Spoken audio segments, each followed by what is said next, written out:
अंसारी के बारे में अगर आप हॉस्पिटल के बारे में बोलेंगे तो मनीष जोशी ने भी जो औरतों को मारा, जिन पे हाथ उठाया, उन पे भी केस होना चाहिए। देखो कालसेकर के बारे में बोलने तो मुझे इतना डरता है, कालसेकर है एनसीपी का कालसेकर है और कालसेकर के बारे में इसके लिए डरने लग रहा है मेरे को कि अगर मैं भी बोलूंगा तो मैं भी राजू अंसारी की तरह अंदर चले जाऊंगा। पहले ही पत्रकार में मेरा इंटरव्यू हुआ था, उस टाइम पे मैंने पहले ही बोल चुका था कि टोरंटो आना ही है, चैलेंज किया था मैंने कि एनसीपी कितना भी आंदोलन कर लेना वो सेटअप है, टोरंटो आना है और टोरंटो जाएंगी भी नहीं। गनी भाई, जिस तरह से अभी मुमरा में मसला चल रहा है ये कालसेकर हॉस्पिटल का, और कई हॉस्पिटलों के खिलाफ लोगों की शिकायत है कि मनमानी कर रहे हैं, और जिस तरह से अभी राजू अंसारी पे केस हुआ कल के, उन्होंने धमकी दी, इस बारे में क्या कहेंगे आप? राजू अंसारी के बारे में अगर आप हॉस्पिटल के बारे में बोलेंगे तो मनीष जोशी ने भी जो औरतों को मारा, जिन पे हाथ उठाया, उन पे भी केस होना चाहिए। उन पे केस क्यों नहीं हो गई? लेकिन और जो रहा हॉस्पिटल का मसला, तो मीडियम के माध्यम से मैं बोलने जा रहा हूँ कि आवाज साहब ने जब बोल दिए कि भाई छोटे क्लिनिक वाले सिर्फ दवाई देके भगा देते, तो दवाई देके तो भगा देते, जो गरीब लोग हैं जो 30 रुपये देके दवाई लेने वाले वो कहाँ जाएंगे? और जो गरीब लोगों को जो दवाई देते क्लिनिक वाले, उनके वजह से पब्लिक यहाँ के मुसलमान पब्लिक बची हुई है। उनको अगर बंद करा देंगे तो गरीब पब्लिक किधर जाएंगी, गरीब जनता किधर जाएगी? और जिस तरह से ये कल जो झगड़ा हुआ यहाँ पर 2 दिनों से चल रहा है जो, तो लोगों की ये शिकायत हो गई। अब मैंने कमेंट्स सोशल मीडिया पर देखे कि जब एक प्रेग्नेंट औरत की मौत हो गई थी कालसेकर के गेट पे, उस वक्त कोई नगर सेवक आया नहीं, ऐसा लोगों की शिकायत है। लेकिन अब कालसेकर के जो डिफेंड के लिए इतने सारे नगर सेवक आ गए, इस पर क्या बोलेंगे?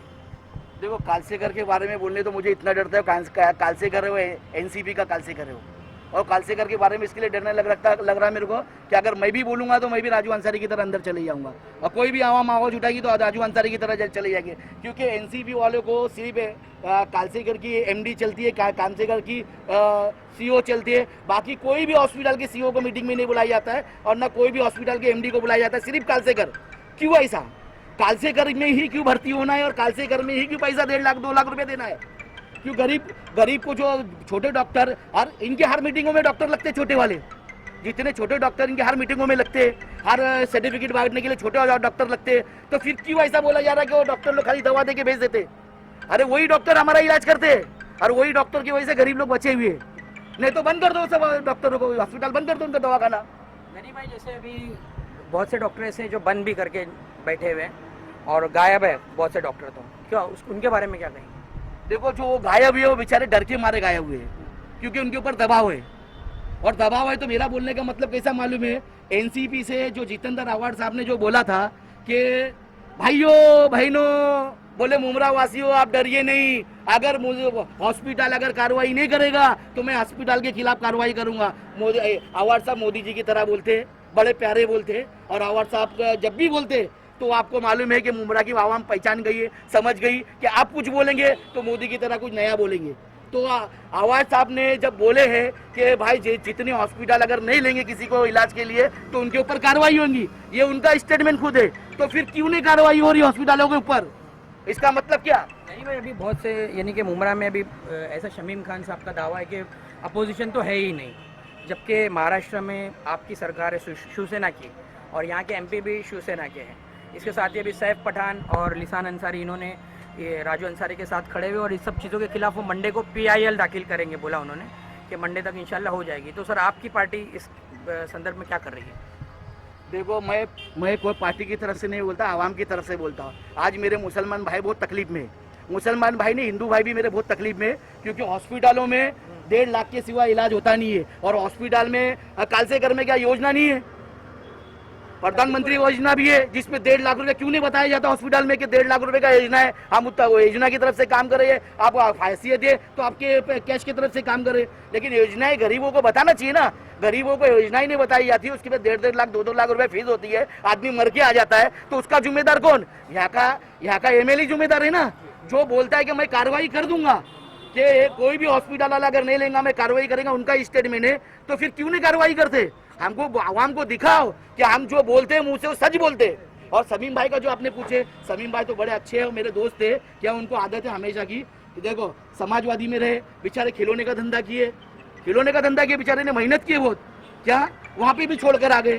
फिर समाजवादी में आबू आजमी साहब के साथ रहे, आबू आजमी साहब ने उनको चलना सिखाया, खड़ा रहना सिखाया, अपने पैर पे खड़ा रहना, इतने ईमानदार है कि उनको भी छोड़कर आ गए हो।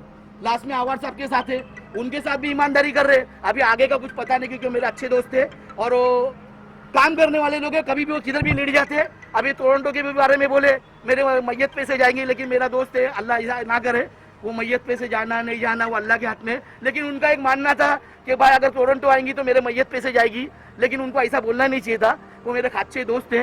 अब वो लोगों को जवाब दे रहे बेचारे कि भाई मैं मैयत पे जाएंगी नहीं जाएंगी, वो पब्लिक उनको पूछ रही है। ऐसा पूछना नहीं चाहिए। वो तो आदमी पॉलिटिक्स में कितना भी झूठ बोल देता है, तो झूठ बोलने से इसका मतलब थोड़ी कि वो उसके मैयत पे से लेके जाएंगे यार, वो भी एक इंसान है यार, ऐसा नहीं बोलना चाहिए उनके बारे में। लेकिन वो अपने दोस्त बहुत अच्छे। अब टोरंटो मैंने पहले ही पत्रकार में मेरा इंटरव्यू था, उस टाइम पे मैंने पहले ही बोल चुका था कि टोरंटो आना ही है। चैलेंज किया था मैंने कि एनसीपी कितना भी आंदोलन कर लेना, वो सेटअप है, टोरंटो आना है और टोरंटो जाएंगी भी नहीं, ये भी मेरा चैलेंज है। अगर टोरंटो आएंगी मैं मुमरा छोड़ दूंगा।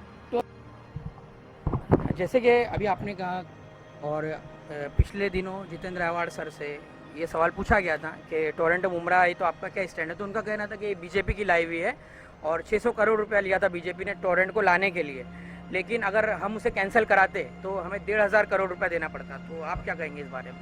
देखो, आप क्या बोलते हैं कि मुमरा के लोग मेरे लोग हैं, है ना, मुमरा की जनता मेरी जनता है, तो आप बोल रहे मैं 1.5 करोड़ रुपया देना पड़ता, 1,500 करोड़ रुपया देना पड़ता। मुमरा ने तो तुम्हारे को मिनिस्टर बनाया, आज तुम्हारे को कितनी निधि आ रही है, कितना मुमरा के लोगों से फायदा हुआ है, कितना मुमरा की पब्लिक ने तुमको कहाँ से अपने सर पे बिठा दी।